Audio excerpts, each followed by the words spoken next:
الحمد لله وحده والصلاة والسلام على سيد الأنبياء والمرسلين وعلى آله وأصحابه أجمعين، أما بعد، فأعوذ بالله من الشيطان الرجيم. بسم الله الرحمن الرحيم. قل هل يستوي الذين يعلمون والذين لا يعلمون؟ وقال رسول الله صلى الله عليه وسلم: فضل العالم على العابد كفضل القمر ليلة البدر على سائر الكوكب، أو كما قال عليه الصلاة والسلام. علم ایک ایسی دولت ہے جو لٹتی نہیں، علم ایک ایسی دولت ہے جو لٹتی نہیں، خرچ کرنے سے کبھی گھٹتی نہیں. پھر نہ تم کرنا کبھی اور تشنہ لبی کے شکوے، پھر نہ تم کرنا کبھی اور تشنہ لبی کے شکوے، آج میخانے کا میخارہ اٹھا لاؤں گا. اسلام کے پاسبانوں، میں آپ حضرات کے سامنے صرف علم دین کے موضوع پر گفتگو کرنے آ رہا ہوں. امید ہے کہ آپ حضرات بغور سماعت فرمائیں گے. برادران ملت، علم دو طرح کا ہے، ایک دنیاوی اور ایک اخروی. علم چاہے دنیاوی ہو یا اخروی انسان کو فضیلت عطا کرتا ہے، لیکن دنیاوی علم صرف دنیا ہی تک محدود رہتا ہے، اور اخروی علم انسان کو دنیا اور آخرت دونوں جگہ رسوائی اور ذلت سے نجات دلاتا ہے اور شان و شوکت عطا کرتا ہے. میں آپ حضرات سے سوال کرتا ہوں، وہ کون سی شے تھی جس نے آدم علیہ السلام کو ملائکہ سے افضل بنا دیا؟ وہ کون سی شے تھی جس کی برکت کی وجہ سے اللہ تبارک و تعالی نے انسان کو خلیفہ بنایا؟ وہ کون سی شے تھی جس کی فضیلت کی بنا پر اللہ تبارک و تعالی نے انسان کو نائب بنایا؟ وہ علم کی دولت تھی. جب رب کائنات نے قرآن کو نزول فرمایا تو سب سے پہلے وہ آیت نازل فرمائی جس کا تعلق علم دین سے ہے، یعنی اقرأ باسم ربک الذی خلق.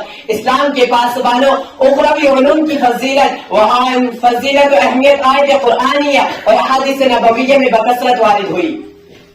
اللہ تبارک و تعالی ارشاد فرماتے ہیں: قل هل يستوي الذين يعلمون والذين لا يعلمون. اے محمد صلی اللہ علیہ وسلم، آپ کہہ دیجئے کہ اہل علم اور اہل جہل برابر نہیں ہو سکتے. جس طرح توحید اور شرک برابر نہیں ہو سکتے، جس طرح ظلمت اور رفاقت ایک جگہ جمع نہیں ہو سکتے، جس طرح حق و باطل برابر نہیں ہو سکتے، اس لیے کہ توحید کی ضد شرک ہے، ہدایت کی ضد ظلمت ہے اور رفاقت کی ضد عداوت ہے. اور ایک قاعدہ ہے کہ اجتماعی ضدین محال ہے، اسی طرح اہل علم اور اہل جہل برابر نہیں ہو سکتے. حضرت صلی اللہ علیہ وسلم ارشاد فرماتے ہیں: فضل العالم علی العابد کفضل القمر لیلۃ البدر علی سائر الکوکب. عالم کی فضیلت عابد پر ایسی ہے، عالم کی فضیلت عابد پر ایسی ہے جیسی کہ چودہ چاند کی فضیلت تمام ستاروں پر. حضرت عبداللہ بن عباس رضی اللہ عنہ فرماتے ہیں کہ دوسرے مومنوں کے مقابلے میں اہل علم کے 100 درجات زیادہ ہوں گے، اور ہر درجوں کے درمیان مسافت 500 برس مسافت کے برابر ہوگی. عزیزان ملت، لیکن آج کے دور کے مسلمان اپنے بچوں کو دینی تعلیمات سے دور رکھتے ہیں اور معصوم بچوں کو انگریزی تعلیمات دیتے ہیں. یہ صرف شیطان کا فریب ہے. وہ شیطان مردود جنہیں عہد کر دیا کہ بنی آدم کو جہنم پہنچائے گا، وہ شیطان مردود جو ہمارے ایمان و اسلام کا دشمن ہے، وہ شیطان مردود جو ہمارے کریکٹر کا دشمن ہے، وہ شیطان مردود جو ہماری سوسائٹی کا دشمن ہے، یہ شیطان ہمارے ازلی دشمن ہے. اپنے خوبصورت اور رنگین جال میں پھنسا کر ہمیں تعلیمات اسلامیہ سے دور رکھنا چاہتا ہے. یاد رکھیں، اگر اپنے معصوم بچوں کے خیر خواہ ہے تو اسے عالم دین بنائے، اس لیے کہ حضرت صلی اللہ علیہ وسلم کے ارشاد گرامی ہے: یستغفر للعالم ما فی السماوات والارض. زمین اور آسمان میں جتنی بھی اشیاء ہے سب عالم کے لیے مغفرت کی دعا کرتی ہے. عالم کے لیے ملائکہ بھی مغفرت کی دعا کرتے ہیں، عالم کے لیے جنات بھی مغفرت کی دعا کرتے ہیں، عالم کے لیے کیڑے مکوڑے بھی دعا کرتے ہیں، عالم کے لیے سمندر کی مچھلیاں بھی دعا کرتی ہیں، عالم کے لیے زمین اور آسمان بھی دعا کرتی ہے. لیکن آج کے دور کے مسلمان انگریزوں کے جال میں پھنس کر اپنے دین و معاشرت کو داغدار کر رہے ہیں. چاہے تو یہ تھا کہ ہمارا دین صحابہ کی دین کے مانند ہوتا، ہمارا کلچر صحابہ کے کریکٹر کے مانند ہوتا، ہماری سوسائٹی اسلام کی سوسائٹی ہوتی، ہماری تہذیب مسلمانوں کی تہذیب ہوتی، لیکن سب کچھ اس کے برعکس نظر آتا ہے.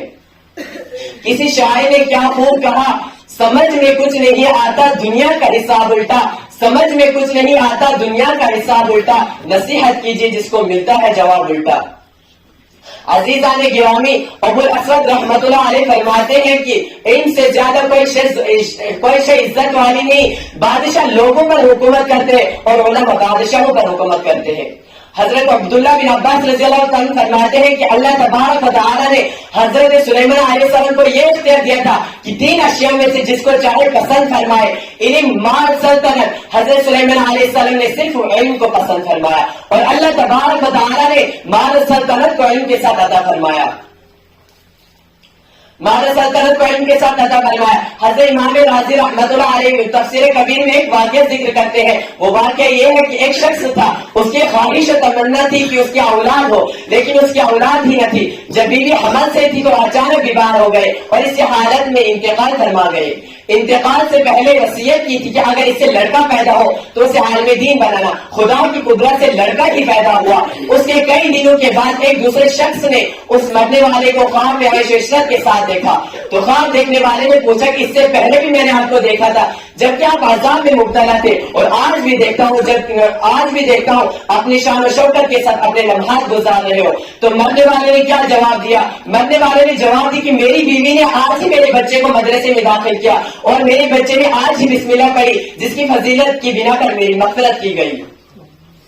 ملت اسلامیہ کے نوجوانوں، اس واقعے سے عبرت حاصل کرو اور اپنے بچوں کو دین کی تعلیم دو، اس لیے کہ عالم کے قلم کی سیاہی شہیدوں کے خون سے بھی افضل ہے۔ حضرت حسن بصری رحمۃ اللہ علیہ فرماتے ہیں اگر علماء کرام کے قلموں کی سیاہی اور شہیدوں کا خون تولا جائے تو قلموں کی سیاہی کا وزن زیادہ ہوگا۔